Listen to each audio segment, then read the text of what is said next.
सरकाराने किता की गल्ली लगे हो रहा था।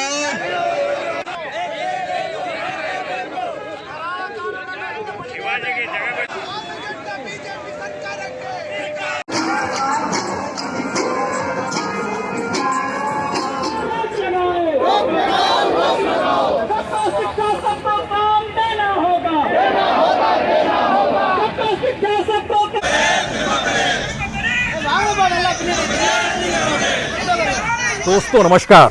राजनीति की तहरीरें अगर आप पढ़ सकते हैं तो किसानों के इस आंदोलन से पढ़ लीजिए। यह ना सोचिए कि सुबह से लेकर शाम तक भारत बंद के बाद उनके हाथ क्या लगा। यह भी ना सोचिए कि बीते 10 महीने यानी तकरीबन 305 दिन पूरे हो चले हैं और इस दौर में 627 किसानों की मौत भी हो गई, तो भी उनके हाथ में क्या आया। यह भी ना सोचिएगा कि इस दौर में जो कानून लागू नहीं है वह भी कहीं ना कहीं सत्ता अपने हिसाब से इस देश की मंडियों को बर्बाद करके कॉरपोरेट के हाथ में समूची ताकत सौंप रही है और सब कुछ बहुत मंद मंद चल रहा है। तो ऐसे में किसानों को क्या मिल रहा है। यह भी मत सोचिएगा कि इस देश के कृषि मंत्री बार बार क्यों कहते हैं कि हम बातचीत के लिए तैयार हैं, और किसान भी अपने तौर पर यह कहने से क्यों नहीं कतराते हैं कि दरअसल एमएसपी जब तक कानून नहीं बने और इस देश के 3 रिफॉर्म के नाम पर लाए गए कानून जब तक वापस नहीं होंगे, आंदोलन वापस नहीं होगा, हम घर नहीं लौटेंगे। इसी आसमान के तले कमोवेश हर मौसम को किसान ने देख लिया है। मौत भी देखी है, जिंदगी भी देखी है। कुछ महिलाएं जो आंदोलन कर रही थी, जिस दौर में वो प्रेग्नेंट थी, वह भी इस आंदोलन में शामिल हुई। गांव लौटी, घर लौटी, बच्चे का जन्म हुआ। आंदोलन के दौर में बच्चे का जन्म भी और आंदोलन के दौर में अपने परिजनों की मौत भी। सवाल यह नहीं है कि इस दौर की राजनीति ने इतने बड़े वैक्यूम को बना दिया है जिसमें विपक्ष की तमाम राजनीतिक दलों की मदद इस किसान आंदोलन को मिल रही है। सड़क पर वह भी आते हैं, समर्थन वह भी करते हैं, उनके हाथ भी कुछ राज्य हैं, लेकिन फिर वह कौन सी परिस्थितियां हैं जिसमें किसान इस देश की राजनीतिक सत्ता को कानून वापस लेने के लिए डिगा नहीं पाते हैं। ये सारे सवाल इसलिए महत्वपूर्ण हैं क्योंकि दुनिया का सबसे लंबा आंदोलन यही किसान आंदोलन हो चला है। दुनिया के सामने कम से कम 6 देश ऐसे हैं जहां की पार्लियामेंट के भीतर, जहां के सड़क के ऊपर विरोध प्रदर्शन भी है और वहां पर भारत के किसानों को लेकर आवाज भी है। चाहे वो ऑस्ट्रेलिया हो, कनाडा हो, ब्रिटेन हो, अमेरिका हो, इन तमाम जगहों पर मौजूदगी किसान आंदोलन की खुशबू आप महसूस कर सकते हैं। फिर भी एक सवाल हर जहन में आएगा, इस आंदोलन को अगर चलते चलाते हुए सरकार बेफिक्र है और सरकार ये मानकर चल रही है जब किसान निकला तो हमने डंडे बरसा दिए, किसान आगे बढ़ा तो हमने पानी की बौछारें डाल दी, किसान कुछ आगे बढ़ा तो हमने सड़क खोद डाली, किसान कुछ आगे बढ़ा तो हमने उसके सिर फोड़ डाले, उसके आगे बढ़ा तो हमने सड़कों को खोदकर वहां पर कटीले तार बिछा दिए, किसान जब बैठ गया तो हमने बिजली काट दी, हमने पानी काट दी। सवाल ये नहीं है, भारत की मौजूदा अवस्था और सामाजिक परिस्थितियों का सच ये है, इस देश के भीतर में बेरोजगारी इस चरम पर है जो इसी कालखंड में आई है जिस कालखंड में इकोनॉमिक रिफॉर्म के आश्रय इस देश में किसानी रिफॉर्म की बात सत्ता कर रही है। इस देश में मैन्युफैक्चरिंग यूनिट जहां उत्पादन होता है वहां पर मजदूरों को काम नहीं है, जहां पर कंस्ट्रक्शन का वर्क होता है वहां पर मजदूरों को काम नहीं है। जो मनरेगा होता है उसने कुछ हद तक ग्रामीण भारत को जिंदा रखे हुए है, लेकिन फिर भी किसानों को क्या मिल पा रहा है। और इस देश के तमाम पॉलिटिकल पार्टीज, चाहे वो कांग्रेस हो, चाहे वो वामपंथी हो, चाहे वो आरजेडी हो, चाहे वो बीएसपी हो, चाहे समाजवादी पार्टी हो, चाहे जेडीयू हो, चाहे डीएमके हो, जितनी भी पॉलिटिकल पार्टी जो बीजेपी को छोड़कर है, वह किसानों के इस आंदोलन को लेकर विरोध करने की स्थिति में क्यों नहीं है। दरअसल ये राजनीतिक तहरीरें जब पढ़ी जाती हैं तो ये समुद्र की वैसी लहरों की तरह होती है जिसमें किनारे खड़े हुए व्यक्ति को इसका एहसास नहीं होता है ये ज्वार भाटा उसे अंदर खींच कर ले जाएगा या फिर वह उसको पीछे की तरफ ढकेल देगा। भारत के भीतर में राजनीतिक परिवर्तन की जो परिस्थितियां बहुत धीरे धीरे बन रही है उसे पढ़ने की कोशिश कीजिए। सवाल यह भी नहीं है कि पश्चिम बंगाल में किसान ममता के साथ खड़े थे और वो ताल ठोक सकते हैं कि दरअसल हमने राजनीतिक तरीके से नरेंद्र मोदी की सत्ता को वहां पर हरा दिया। यह भी नहीं कह सकती है राजनीतिक सत्ता की देखिए ये समर्थन के लिए तो बिहार भी पहुंचे थे, वहां पर तो बीजेपी को जीत मिल गई। या यह भी नहीं कर सकते हैं कि किसी राज्य में चुनावी जीत किसानों से प्रभावित होकर मिल रही है और शायद उत्तर प्रदेश के चुनाव में किसानों का सहयोग विपक्षी पार्टियों को होगा या सत्ता अपने अनुकूल परिस्थितियां बनाकर चुनाव जीत जाएगी। यह भी भारत की राजनीतिक परिवर्तन की परिस्थितियों में कहीं फिट नहीं बैठता है। दरअसल जिस स्थिति में भारतीय राजनीति जा रही है और भारतीय राजनीति ने मौजूदा वक्त में इस देश की अर्थव्यवस्था को जिस परिस्थिति में लाकर खड़ा कर दिया है, उसका सबसे बड़ा सच तो यही है कि इस देश में राष्ट्रीयकरण का कोई महत्व नहीं है।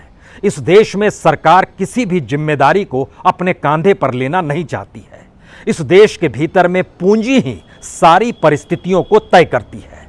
इस देश में कॉरपोरेट के हाथ में अगर थमा दिया जाए इस देश को चलाने की हर संस्थान और परिस्थितियों को, तो वह कमीशन के तौर पर सरकार को ठीक वैसे ही पैसा दे देगी जैसे इस देश में टैक्स पेयर पैसा देता है और इस देश की गवर्नेंस चलती है। सुप्रीम कोर्ट भी टैक्स पेयर के पैसे से चलता है, लेकिन मान लीजिए कल अगर कॉरपोरेट के कमीशन द्वारा दिए गए पैसे से सुप्रीम कोर्ट चलने लगे तो आप क्या कहेंगे?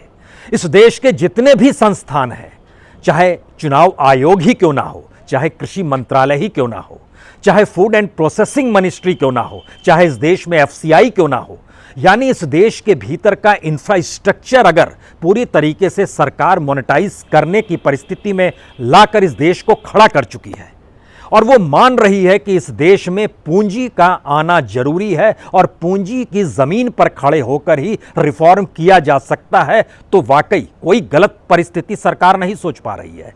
लेकिन भारत के भीतर में क्या वाकई लोकतांत्रिक परिस्थितियां जो चुनाव के अनुसार जीती है उसका कोई प्रभाव, कोई असर सरकार पर नहीं है? यह सवाल इसलिए क्योंकि इस देश के भीतर में आंदोलन कई बार हुए हैं और मौजूदा वक्त का सच यह है कि इस 10 महीनों के भीतर में 3 बार भारत बंद हुआ है। इस देश में 4 राज्यों में तकरीबन 28 पंचायतें हुई हैं, लगभग 7 महापंचायतें हुई हैं। अलग अलग तरीके से इस देश का किसान इस दौर में समझने लगा है कि कॉरपोरेट का मतलब अंबानी अडानी क्यों होता है। इस देश में राजनीतिक सत्ता के मित्र कॉरपोरेट ही क्यों होते हैं और शायद वो धीरे धीरे यह भी समझ जाएगा कि आने वाले वक्त में उसके वोट को लेकर भी सरकार चिंता नहीं करती है।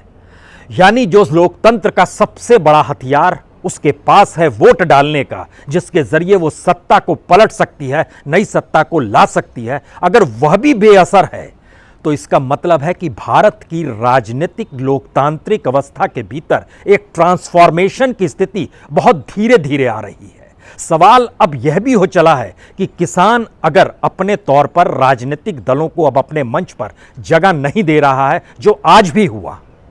आज भी कांग्रेस के नेता जो दिल्ली प्रदेश कांग्रेस के नेता थे, वह जब गाजीपुर पहुंचे तो उन्हें मंच पर स्पेस नहीं दिया गया, जबकि उससे पहले उस मंच पर यशवंत सिन्हा आकर बैठ चुके थे।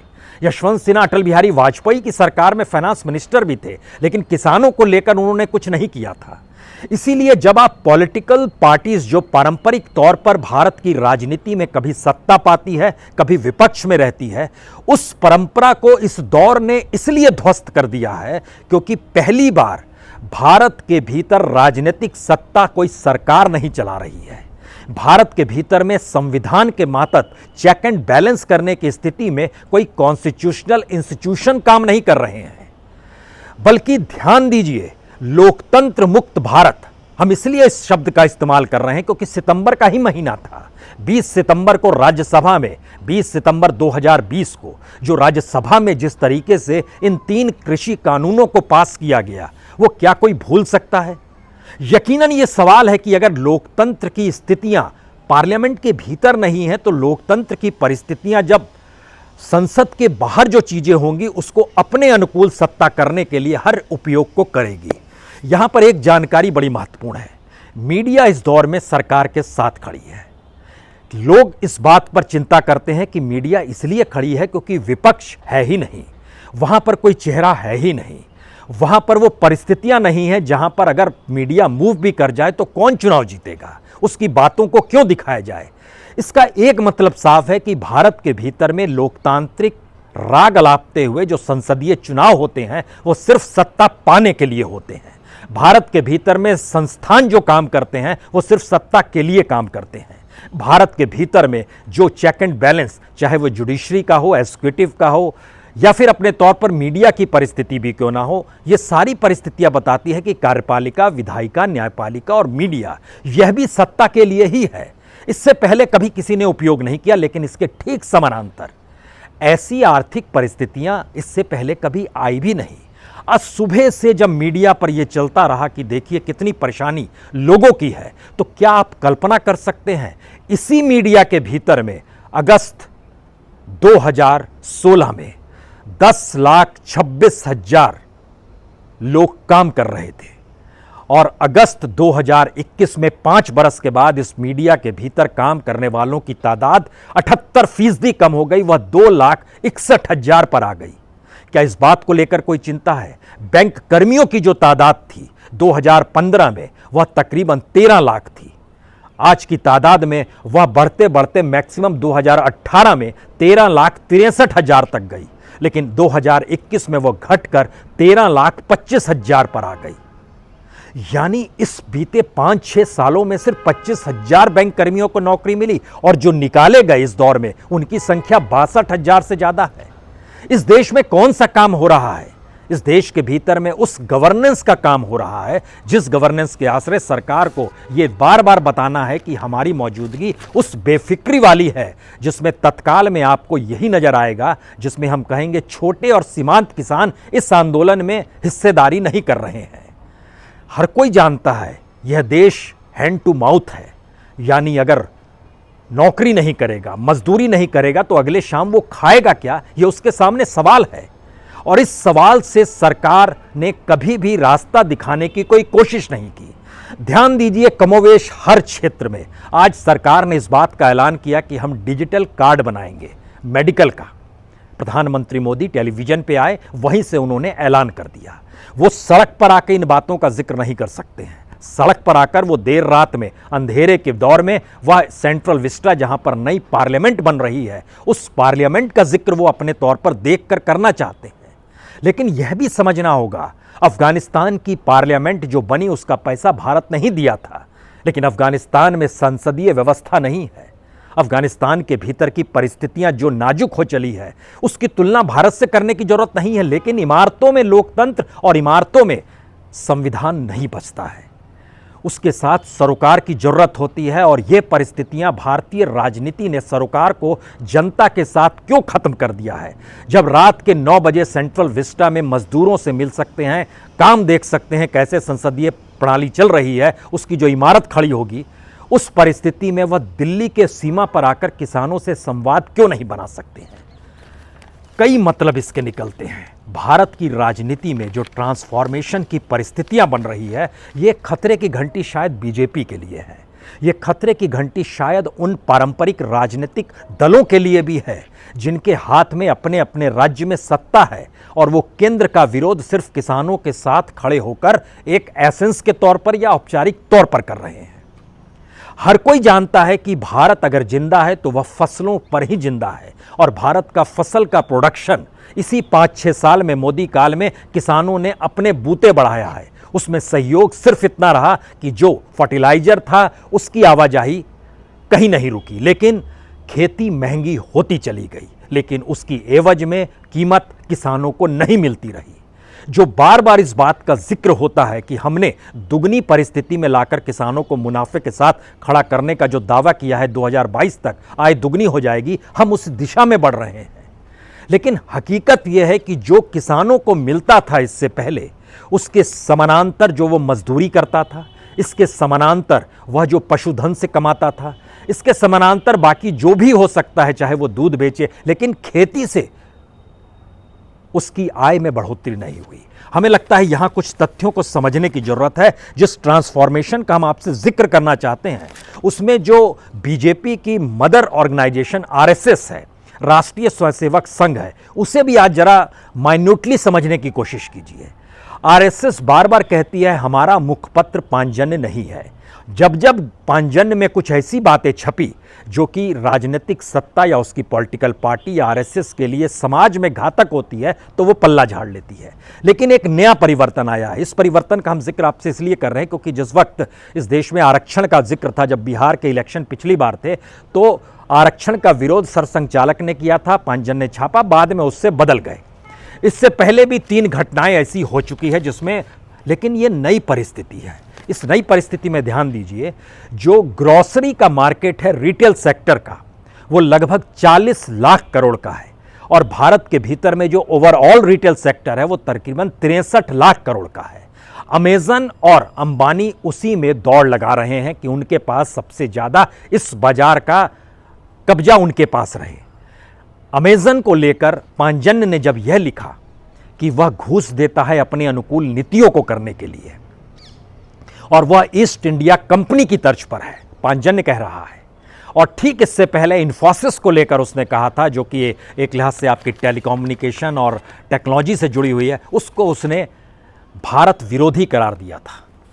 यह बात इसलिए बड़ी महत्वपूर्ण है क्योंकि आरएसएस की पहचान भारत के उस सांस्कृतिक सरोकार के साथ रही है जो सांस्कृतिक सरोकार किसान, मजदूर, आदिवासी और भारत के उन तमाम परिस्थितियों से जुड़ते हैं जो कि कल्चरली और सोशली, सामाजिक और सांस्कृतिक तौर पर भारत की अर्थव्यवस्था से भी जुड़े हुए रहते हैं और उनकी जरूरतों को भी आरएसएस बार बार उठाते रही है। इसीलिए उसने किसान संघ बनाया, मजदूर संघ इसीलिए बना, स्वदेशी मंच इसीलिए बनाया गया।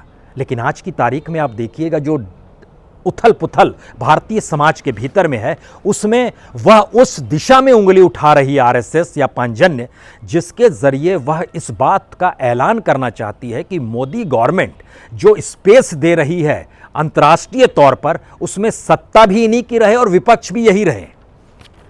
अमेजन अगर कानून अपने अनुकूल बनाकर इस देश में ब्यूरोक्रेट्स को घूस देता है तो फिर सरकार ने तो ऐलान किया है हम करप्ट नहीं है, किसी को करप्शन करने भी नहीं देंगे, तो आप क्यों नहीं कर पाए? और आरएसएस इस बात को उठा रहा है, पांचजन्य इस बात को उठा रहा है। जब देश विरोधी है इन्फोसिस तो इस देश में कैसे चल पा रहा है? जब वो कहते हैं कि वो चाइना के अनुकूल हो गया, कभी कहते हैं अमेरिका के अनुकूल हो गया, कभी कहते हैं पश्चिमी सभ्यता के अनुकूल हो गया, इसका मतलब यह है कि एक ट्रांसफॉर्मेशन आरएसएस में आया है, एक ट्रांसफॉर्मेशन बीजेपी के भीतर आया है, जहां पर बीजेपी के कार्यकर्ता, बीजेपी के नेता, बीजेपी के मंत्रियों को इस बात का एहसास हो चला है कि उनकी जिंदगी तभी तक है जब तक नरेंद्र मोदी सत्ता में है।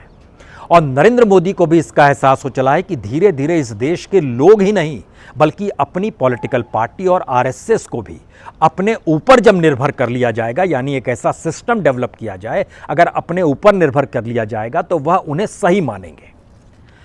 क्या ये लोकतंत्र मुक्त भारत की दिशा में बढ़ती हुई परिस्थितियां हैं? दूसरी बड़ी बात यह है कि जब आप इस परिस्थिति में इन 3 कानूनों को लेकर आए तो उसके भीतर का एक पाठ बड़ा साफ है। भारत किसान मुक्त होना चाहता है। किसान मुक्त से मतलब यह है कि यह मजदूर तो चाहता है लेकिन किसान नहीं चाहता है।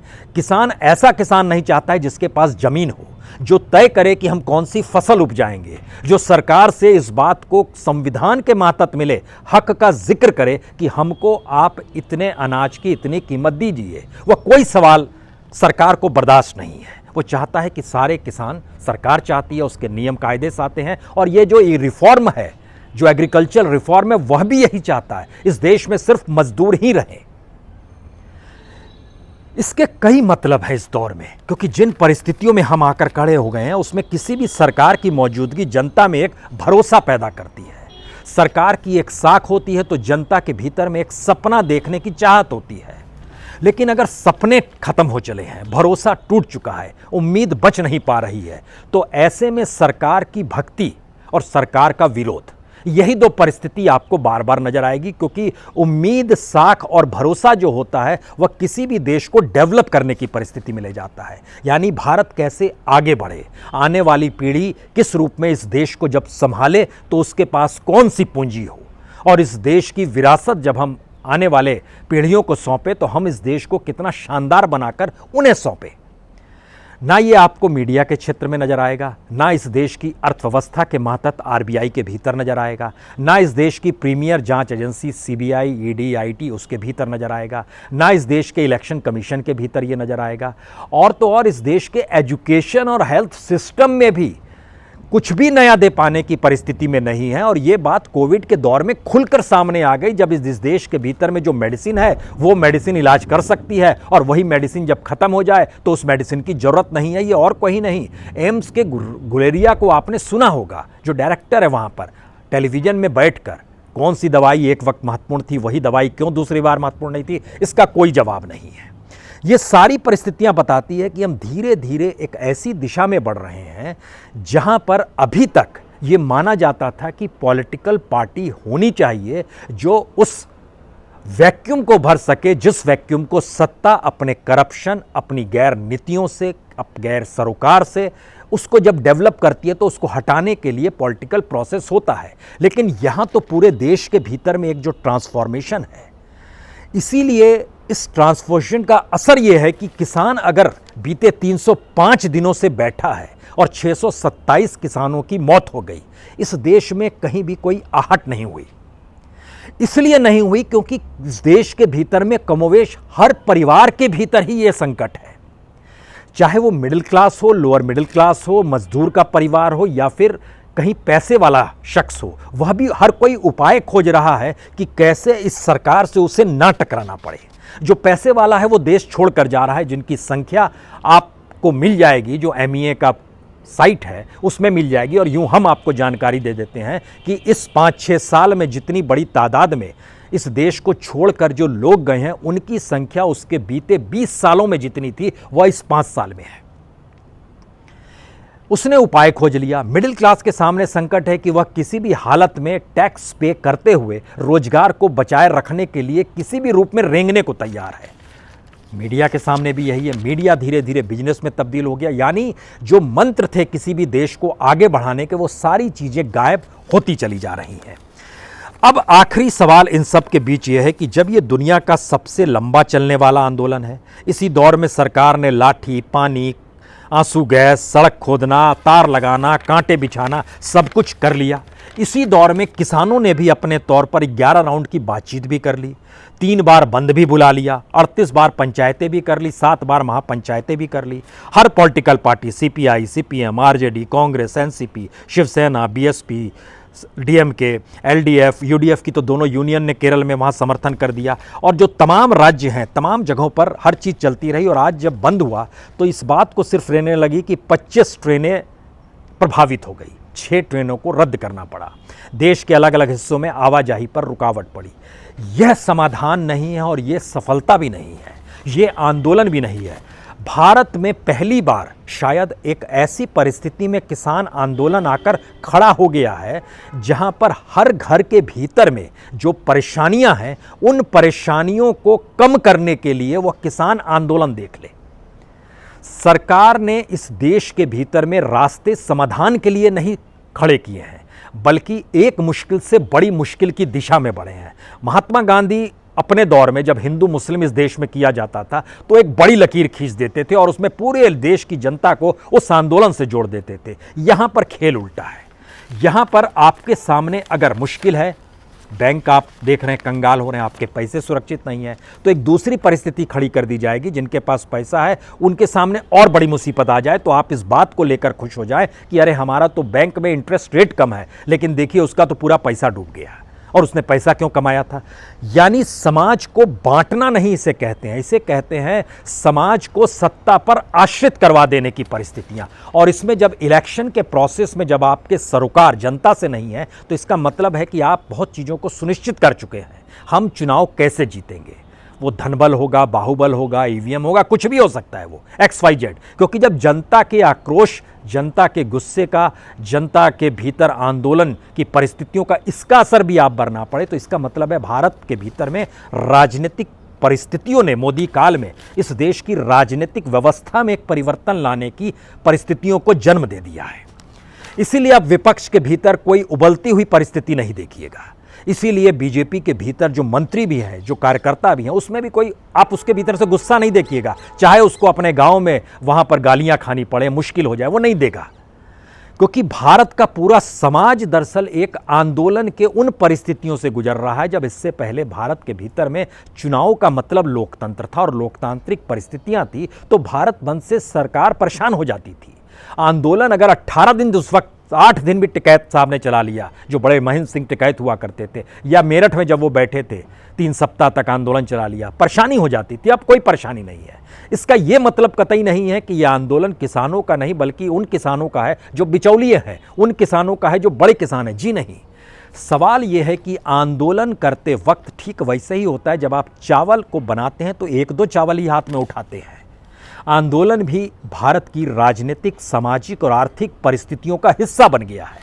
इसीलिए किसान और किसानी पर निर्भर इस देश के अगर 60% लोग हैं और फसल ना हो इस देश के भीतर में, तो 80 करोड़ लोगों को भूखे मरने की परिस्थितियों में लाकर एक दिन में खड़ा कर दिया जाएगा।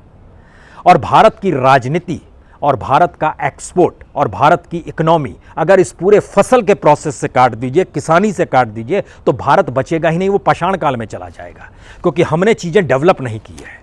इसका आखिरी मतलब क्या है? इसका आखिरी मतलब बहुत साफ है। हमें याद आता है मार्टिन लूथर किंग को अगर आप सुनेंगे तो उनका एक बहुत आई हैव ए ड्रीम, बड़ा शानदार भाषण था, 1963 में दिया गया भाषण था, और उस समय जो उन्होंने सालों साल तक संघर्ष किया था, उसके बाद अमेरिकन प्रोसेस में एक अंतर आना शुरू हुआ था। भारत का किसान आंदोलन 10 महीने मत देखिए, ये हो सकता है वाकई 2024 तक चला जाए, ये परिस्थितियां आ सकती हैं, और इस परिस्थितियों के बाद भी हो सकता है आपको चुनाव परिणाम आप जो सोच रहे हैं उसके अनुकूल ना हो।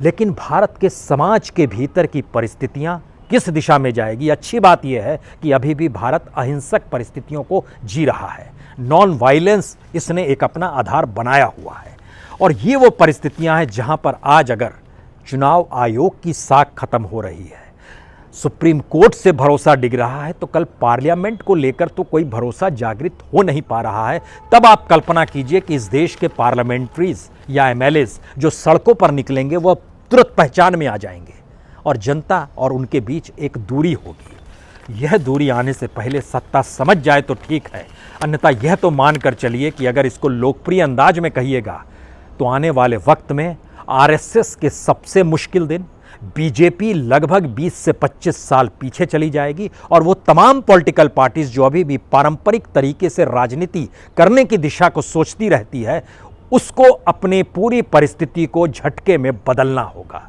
क्या सब तैयार है? भारत की जनता धीरे धीरे तैयार हो रही है। इसीलिए इस आंदोलन में सिर्फ इतना समझिए, खुले आसमान तले हर मौसम देख लिया, खुले आसमान तले बच्चे का जन्म भी देख लिया, मौत भी देख ली, खुले आसमान तले सरकार द्वारा कुछ भी नहीं मिला, लेकिन खुद में अपने आप में अपने लोगों के भीतर से मदद और सहायता मिली, तो आंदोलन लगातार चलते चला जा रहा है। और दुनिया भर में भारत के इस आंदोलन को लेकर चर्चा है, लेकिन कोई बेचैनी और कोई शिकन अगर सत्ता के माथे पर नहीं है, तो फिर सत्ता का मतलब सरकार, संसद मत लगाइए। यह सिर्फ एक व्यक्ति की परिस्थिति तो नहीं है, यह सोचिए जरूर। बहुत बहुत शुक्रिया, बहुत बहुत शुक्रिया।